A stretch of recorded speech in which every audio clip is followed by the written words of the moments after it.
Hey everyone, welcome to the Pursuit of Value podcast. Today we have a very special guest, and his name is John Fedden, owner of the AI Enable Group. John and I are good buddies, and today we're going to be talking about AI and business and everything in between.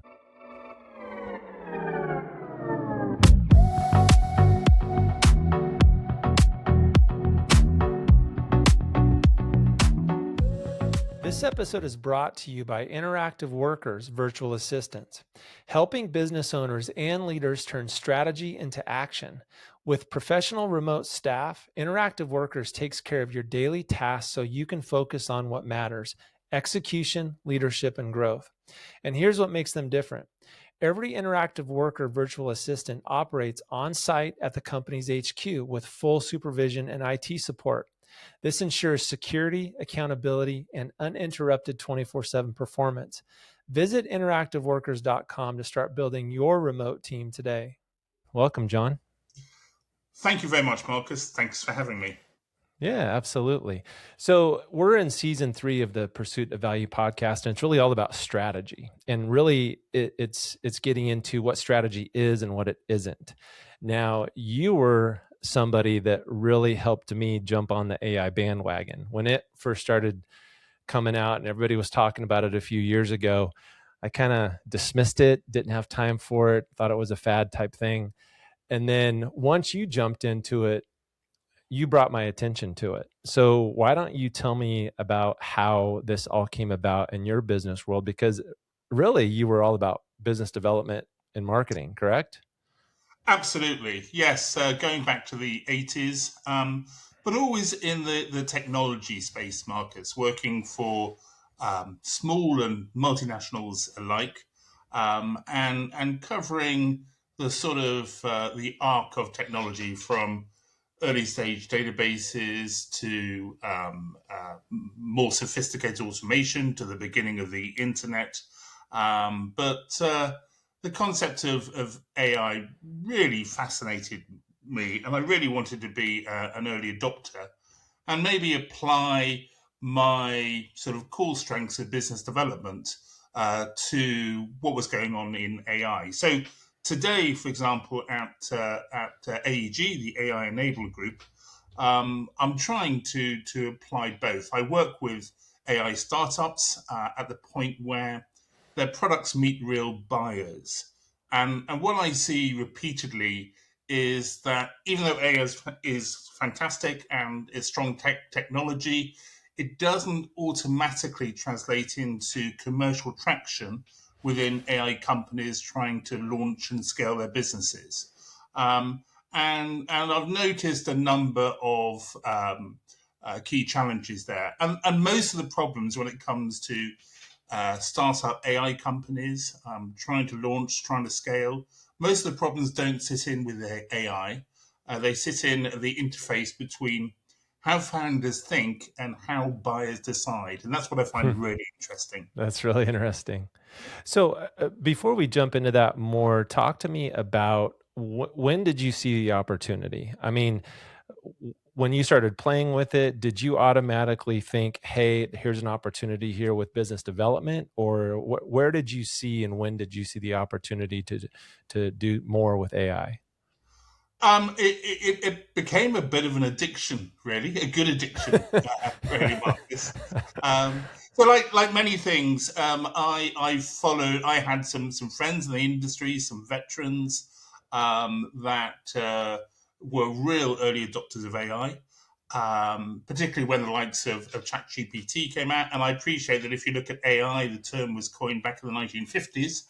It's just had a slow burn to where it really took off in a worldwide sense. So my interest was ignited by seeing what they were doing with AI. And I thought that at that time, the best way to really understand the capabilities and get to know it was actually to start training others. And so we had a session, I remember a few years ago, where we went through AI. And to understand the full capabilities of a technology, there's nothing like training someone on it.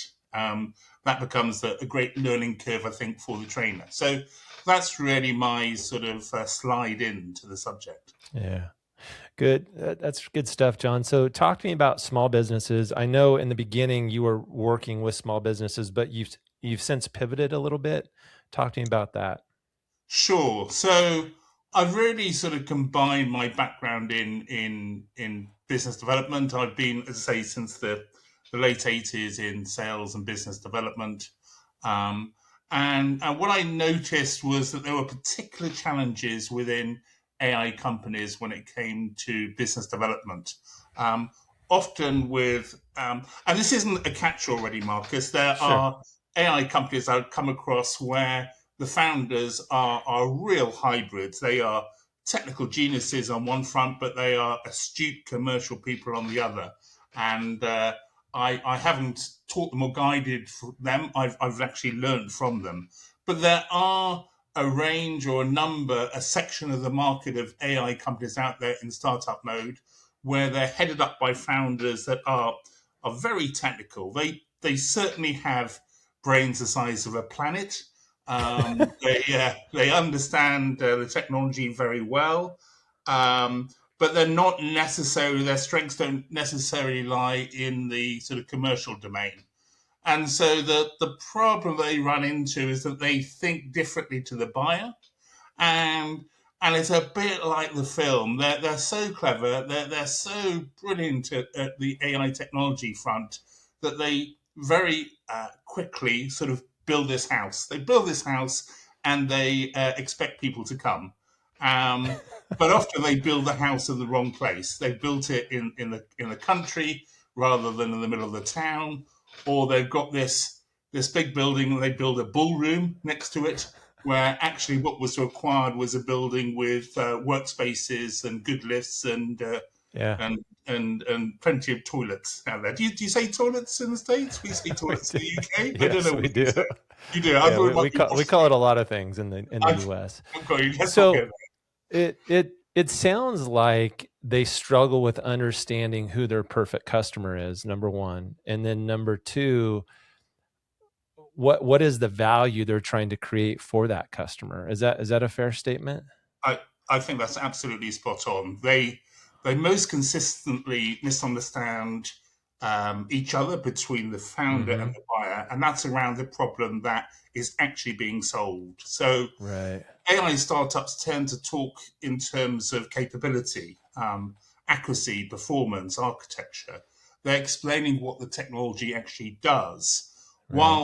while buyers, and often you have AI startups selling into the enterprise space.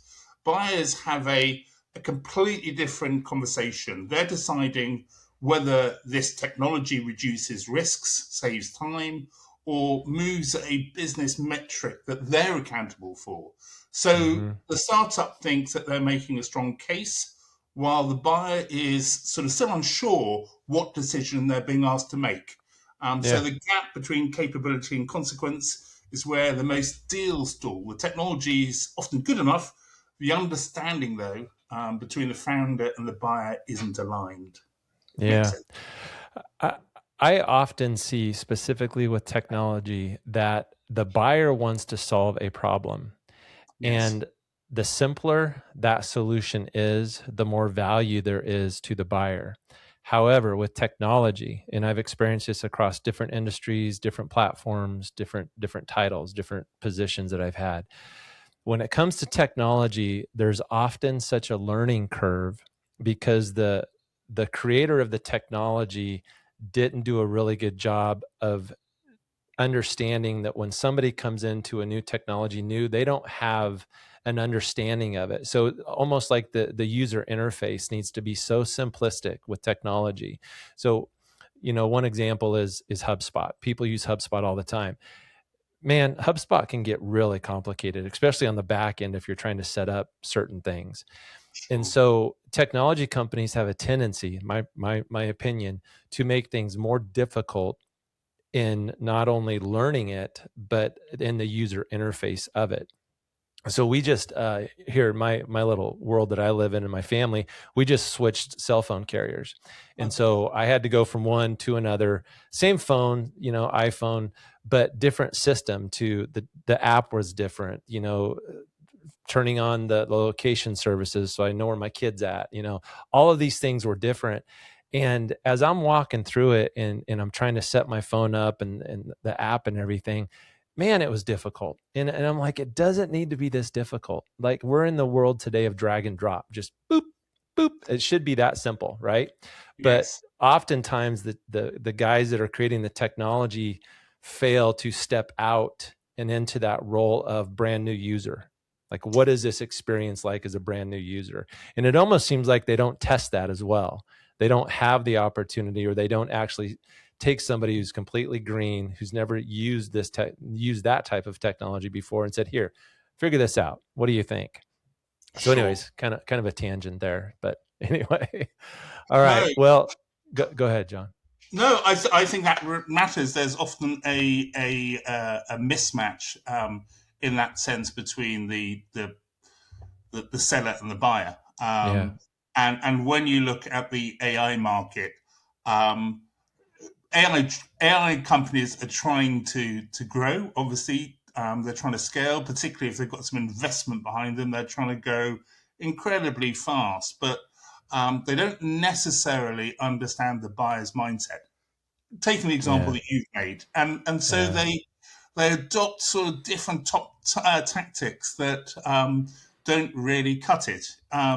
So they might put in, as you say, more complicated features. They might do more messaging to try and entice people. They might do more activity. But what buyers, particularly buyers rather than consumers, is that they're really thinking about outcomes. They're really thinking about Mm-hmm. ROI. They're really thinking about payback. And so, similar to what you're saying, Marcus, you have two people in the room that are just speaking different languages. That's a great point. And there's so much noise today for all consumers, whether you're a business owner or whether you're a business leader or whether you're just somebody buying a phone. There's so Yes. much noise out there. So the simpler it can be, the better. So Sure. let's talk about, before we move on, I want to touch on the fact, because I want full disclosure here, that you and I are in a business partnership Sure. with POV Strategic, which is my consulting firm. So um, for those of you who don't know, John and I met each other in 2018, I think it was. You were doing some marketing and business development for a company that I was running. Sure. Um, Loved you right away. I I I love talking to You're a very John. good judge of character, Marcus. Always said this about you. Yeah. And it's been a lot of fun. And so I've had many different assignments since then. And I think that I've talked to you on each one of those, or at least the majority of them, and have consulted with you to bring value to the company that I've been running at that time. So when I started POV Strategic, you were the first person I thought of. I had been working with you recently on training AI for some of the team that I was managing at that time, and I had a bunch of ideas. Came to you and said, "Hey, John, I think we should do this. I think we should do this." And you were like, "Yeah, let's go." And so it's been really, really cool. So you're in the UK, I'm in the US.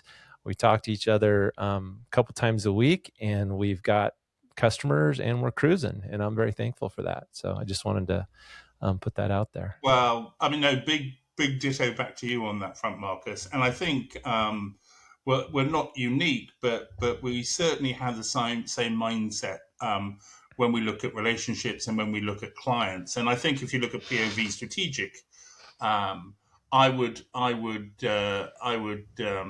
say that our sort of ethos is very much clients for life. And I Yeah. know it's the case with you, but I'm working with people not across just a particular role at a particular company, but across roles, across companies Right. for many years. And I think the advantage now is that I really get to know you very well. You really get to know me very well. And so when it comes to working together, there's a lot of sort of symbiotic value there because we can Yeah. support each other. Yeah. Agreed. And one other thing I want to add to that, one of the things with you that I was impressed with from the beginning is that we would come together on something, and I would kind of give you ideas, and we would have conversations, and I would kind of talk around, vision and all this stuff. And you always came back with such a value that always it always blew me away that you took the I'll call it garbage that I gave you, and you brought back something really, really good. And I've continued to watch you do that, and you're doing that now for POV Strategic, and the pursuit of value is the reason I started POV Strategic, is because I am incredibly driven to provide value to small businesses. I grew up in a small business. I love small businesses. I want to see them thrive.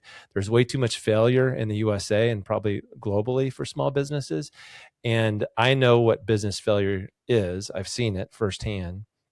And I don't want anybody to go through that. And there's so many little things that business owners can fix to be successful. And so whatever we do, we're always focused on the value and then the impact that value will make. And you've always provided that. And so when I thought of starting POV Strategic and thought about you, it went hand in hand. So it was awesome. But anyways, enough rambling. Well, Let's no, jump in.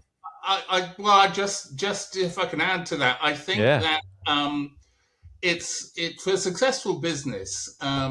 I think one needs to do separate roles. And although I run my own little business, and we're talking about that now, I over the past 25 years as a consultant, I've worked with a lot of CEOs. I've worked with a lot of tremendous sort of senior execs. You being a prime example of that. And I think it's often overlooked, which is good for me, is the importance that if you look at POV, you are absolutely the captain of the ship. But to be successful, lots of these guys need really good first lieutenants. And I think my role is a first lieutenant. I think that's where I add most value. So it's not necessarily being a captain, but it's actually taking your thoughts, your ideas, your vision, and it's first of all sort of feedback and validate it, because you're Absolutely. the CEO of a company, and it can be very lonely doing that role, Marcus. So to have someone there, hopefully trusted, where you can bounce ideas off, and then I can play my small part in terms of turning that as you would say, sort of vision into strategy and strategy into execution. Yeah. I think the role of the first lieutenant is important. So that's sort of where my niche has been, not necessarily as a captain, but as the first lieutenant. Well, it's the beauty of teamwork, that's for sure. And I feel like we're doing a good job so far. So, all right. So let's jump into one of the first questions, John. And you touched on this in the beginning, but you spend time between AI startups and their buyers. Where do they most consistently misunderstand each other? And again, we touched on that, but is there anything else you want to add to that? Okay. Well, let me give you an example of that Marcus. A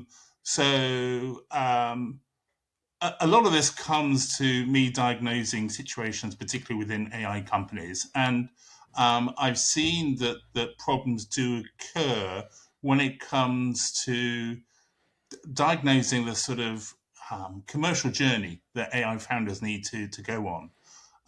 So I've seen this happen when a conversation stops being about AI and starts being about the decision the buyer needs to make. And that's the point that many sort of AI founders need to get to.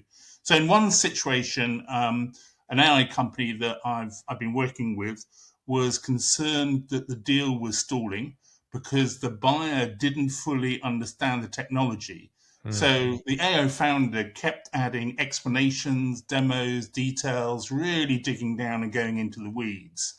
And when we slowed the conversation down, it became clear that the real issue wasn't about understanding, it was about exposure. The buyer was worried that about being accountable for the outcome they couldn't yet defend internally. So once that surfaced, once we identified that, the entire conversation, the narrative, changed from the AI founder perspective. They stopped asking for deeper technical proof and started asking what success looks like for the buyer, how it would be measured, and what would happen if the result fell short. So nothing about the AI technology changed. What changed was the focus, and that shift unlocked as much as a much more honest and productive conversation.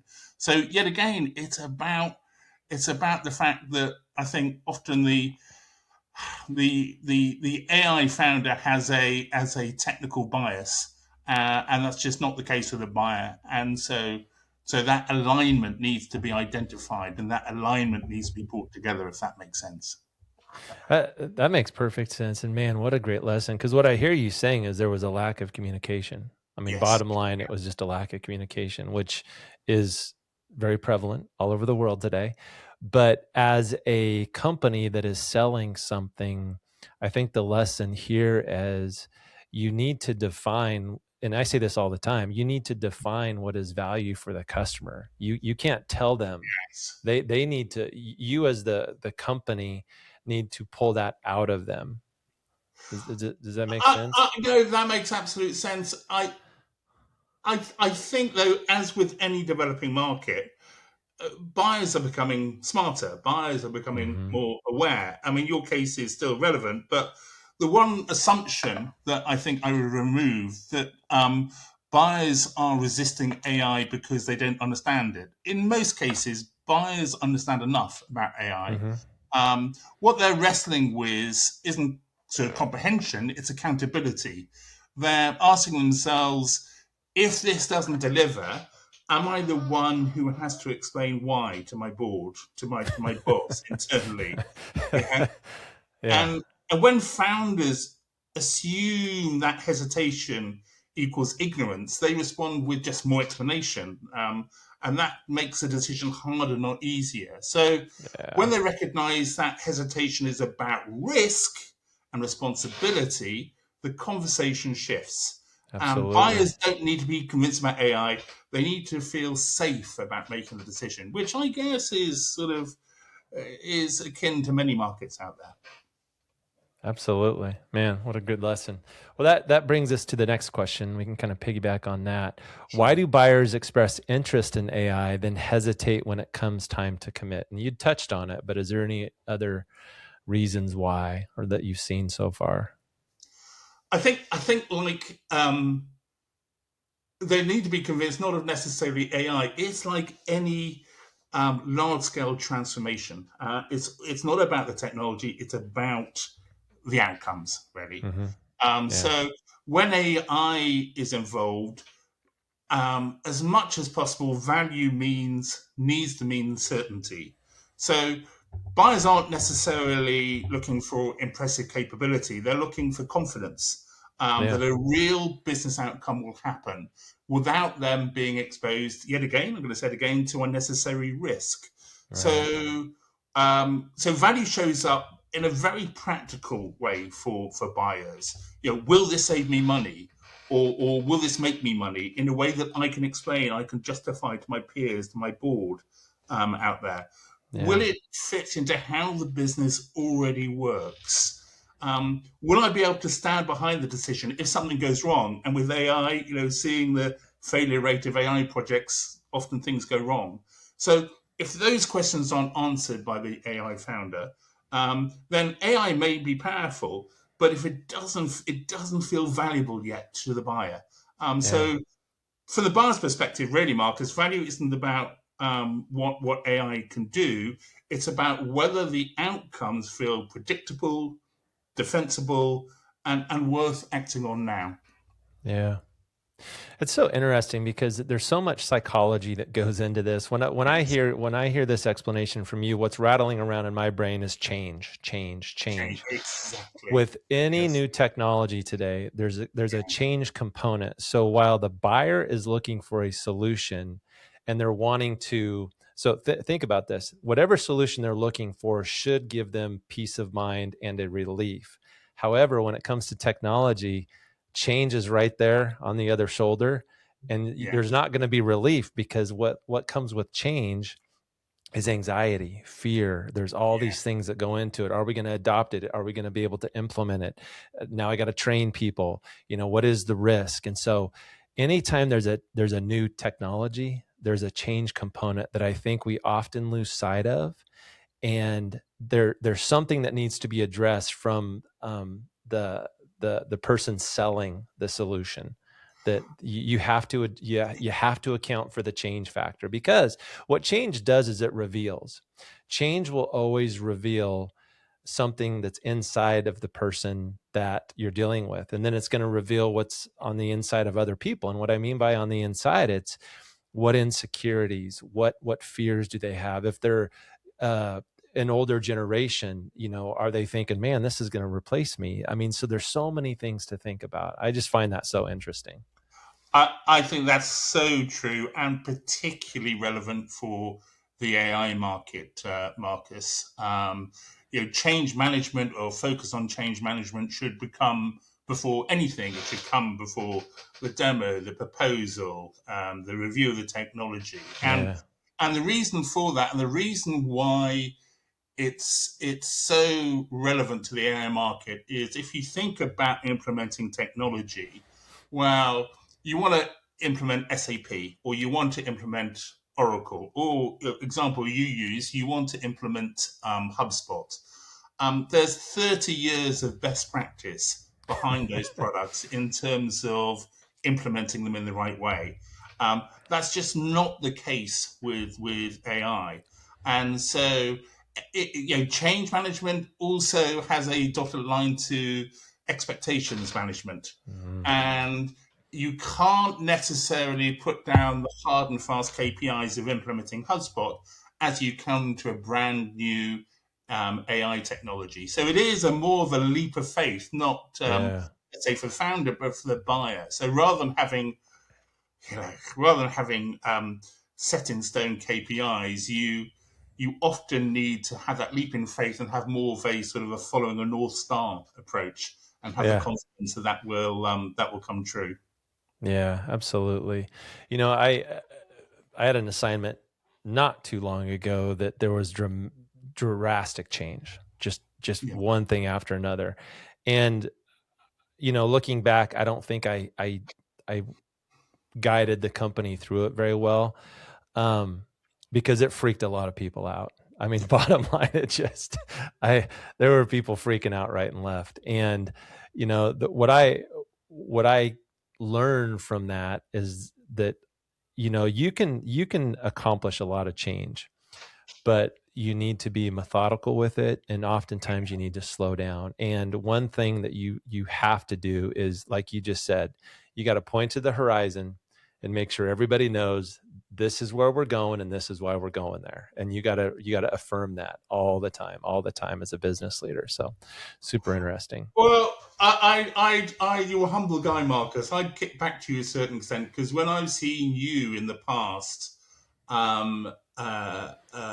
affect change in an organization, one of the things you do really well that not all business leaders do is that it's important to take everyone with you on that journey. Mm-hmm. It's important to, and there's this story about back in the 60s at Cape Canaveral. There was a guy with a clipboard walking around, and he saw on the launch pad in Cape Canaveral a guy sweeping. He was sweeping the launch pad. He's sweeping leaves off the launch pad. And the guy with the clipboard walked up to him and he said, "What are you doing? Well, what the hell are you doing?"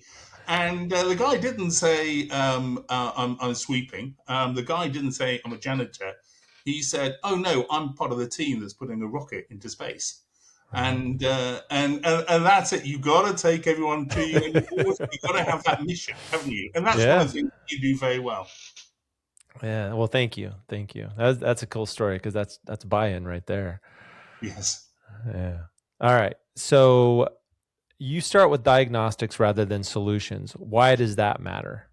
Yes. I start with diagnostics. That's really the tip of our services, and that is because the AI market is so new.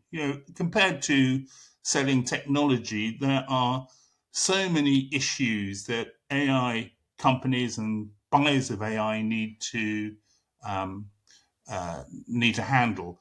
It's not just the technology itself. There are issues around the efficacy of it. There's issues around the training data. There's issues, particularly in growing around security. So there's lots of different signals being sent out by AI companies that buyers need to contend with. And you need to, and every AI company is different. Every company is different. So diagnostics has to measure those various sort of, weights and measures out there to determine the right fit of business development services, to determine the right method stack, if you like, to determine where you need to course correct in order to, yet again, align with customers. Yeah. Good stuff. So let's look ahead, John. Looking ahead, what will separate AI companies that endure from those that stall? So that's part A of this question. But I also would like to get your input on where you see AI going, how you see it affecting small business in general. Sure. Well, I think on the first front, Marcus, what separates AI companies that endure from those that stall is, yet again, I'm sounding like a broken record, but it's not about the technology. It's about understanding. Enduring companies learn that buyers, enduring companies learn how buyers actually decide. They stop assuming interest equals readiness or usage equals value, really. They design everything around reducing uncertainty in terms of the buyer's mind. Their message, and we talked about transformation earlier, but their message explains outcomes. It doesn't explain capability. It's focused on the outcome. Their product design, their product roadmap prioritizes adoption, not just technical sort of elegance out there. And their sort of commercial motion makes the decision from the buyer's side feel safe to own. So those companies that stall usually keep pushing harder on activity and believing effort will compensate for that misalignment. So they're not really addressing the key issues. And so I think really, Marcus, over time, the companies that endure are the ones that treat AI not as the hero of the story, but as the mechanism behind a business result that buyers can trust. And isn't that the age-old approach to good business, I think, ultimately? Yeah, that's wise. So how do you see, let's just look at small businesses and, whether it's a construction company, whether it's, logistics company, just small business in general, or just a family clothing store. Where do you see AI helping small businesses in the next 2 years? Okay, so I think there is I think often we're talking here about use cases for AI within the small business, and I think there is definitely an x-axis and a y-axis here. So on the x-axis, you have value impact of AI, and on the y-axis, you have difficulty to implement. And so the biggest benefit and the buy-in, we talked about change management earlier, adoption, really, Marcus. The biggest buy-in will come to those companies that are adept at identifying the quick return, the easiest to implement, that also have the greatest value. That being said, and I don't mean to be contentious, there are areas where AI is being adopted that I just don't understand. So one of the, I'll give you an example. One of my bugbears is that one of the areas where AI is often first adopted is in the area of customer support. So you have these bots that are supporting chatbots and supporting customers. And in my mind, the opportunity for when someone is using your product and they have a problem and they start to get more and more angry about it, they don't really want to talk to AI. They want to talk to a human being, and I think it's missing a trick for these organizations, because from the supplier side, from the vendor side, you really want to talk to that customer. Because you don't want that customer to walk away. Once they walk away, they're probably never going to come back.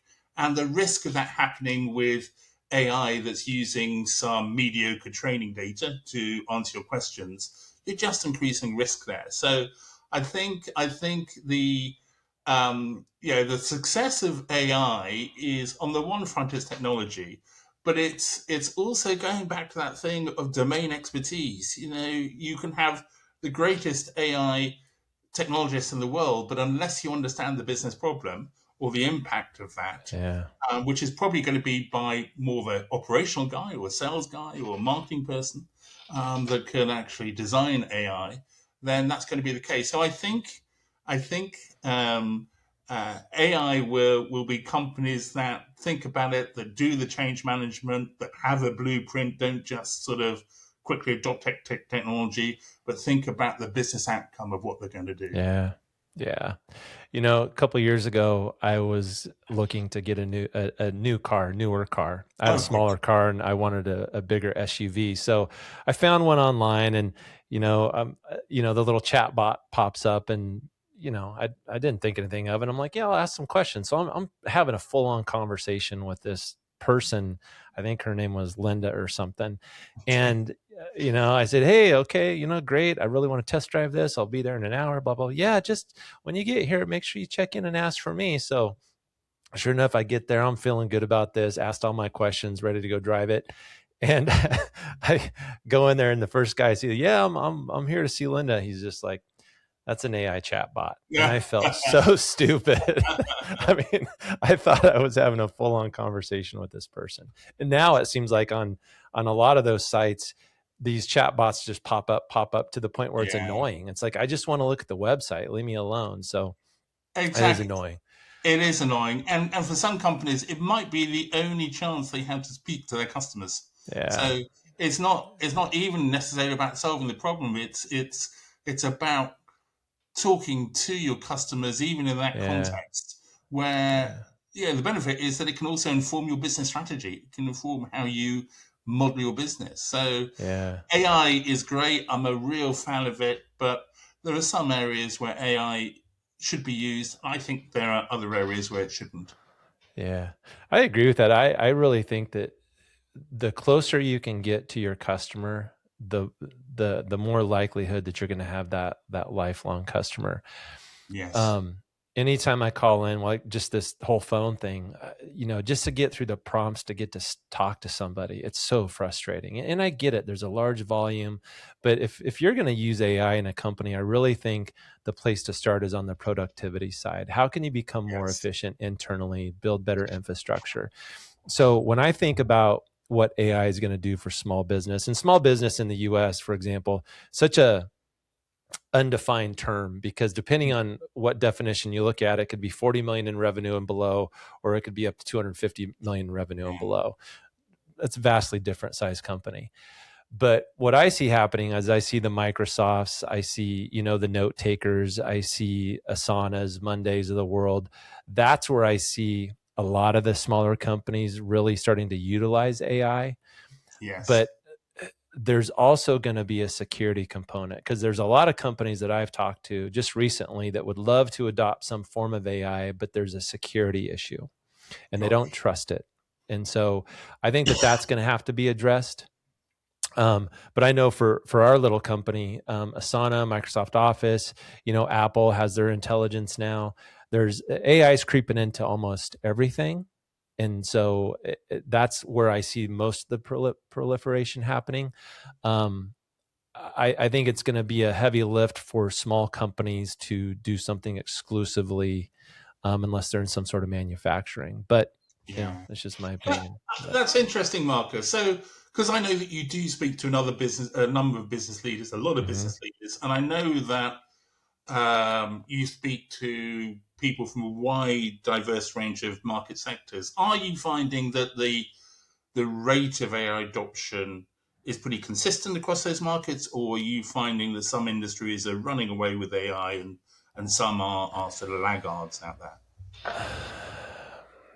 I don't know if I have an answer for that, because it's kind of all over the place. Yeah. There's companies that are actively pursuing it. I actually get hit up quite a bit on LinkedIn, companies that are wanting to sell me some form of AI something. And it's funny, a lot of it has to do with business development. We Yes. guarantee leads, we guarantee leads. Um, Yeah. but I think where you're going to see the biggest impact is in the manufacturing space. Okay. Again, there's security issues. So in a previous assignment, we worked with a big OEM, and security is such an issue. Sure. How you interface inside their company as a third party vendor, it's a challenge. It really Yeah. is. And so I think that there's something that has to be done there better in terms of security and, to your Mm. previous point, mitigation of risk when it comes to Yep. AI adoption. But again, back to my earlier point, I think the low hanging fruit for most AI is going to be in the Microsoft offices and Yeah. Asanas and the note takers. When you get on a big conference call, there's 25 note takers on there now. I mean, Yes. I'm talking to 5 people and there's 5 note takers. And so there's 10 people in the call. So it's Yeah. kind of funny, but I will tell you that, man, those note takers do a wonderful job, and they Incredible. take wonderful notes and action items. And man, that what a great way to become more efficient at meetings. So Shouldn't that it's working. be, there is great fear out there that AI is taking jobs, and perhaps it is taking jobs. But I think I can't remember who's the guy who heads Nvidia. He was saying that AI, it's okay. AI won't take a job. It's okay. You won't be replaced by AI. You'll just be replaced by another human that has better AI skills than you. Um, and I think It's a good point. that's it is so true. But hopefully the positive outcome from this is just with those note takers, as you were saying, Marcus. AI can cover the monotonous, repeatable, important but non-skilled stuff, Yeah. allowing people to focus more strategically, to add value in Hmm. different ways within their business, Yeah. to step up. And there have been surveys done there. Microsoft did a survey a little while ago, and one of the outcomes from that survey of companies that have adopted AI was that generally the staff felt happier, because Hmm. AI was covering all the drudgery, and they were allowed to focus on the more interesting and important aspects of their Yeah. role. So, there are a number of side effects I think that will come out of this. Yeah. It's good stuff. Yeah. All right, John. Well, let's wrap up. I really appreciate you being on this podcast. I appreciate the conversation always. It's always a good time. Sure. Why don't you tell us where people can check out AI Enable Group? So yes, the website is aienablegroup.com. Hmm. I'm always on LinkedIn. I'm sure you can find me through POV Strategic as Yep. well, Marcus. And generally, as with POV, it sort of, as ever, it normally just starts with a conversation, and we try and I try and be really honest, because there's that saying that the customer's always right, but not all customers are right for you. And Yeah. so, if I can't help, if I'm not best positioned, I generally tell the customer up front. But if I can see that I can add value, then that client for life things comes back, and I'd probably want to work with them forever. Yeah. Yeah. It's a great point. All right. Thank you, John. And thank you for tuning in to the POV podcast. Be sure and check us out at povstrategic.com. And we hope you have a great day. Talk to you soon.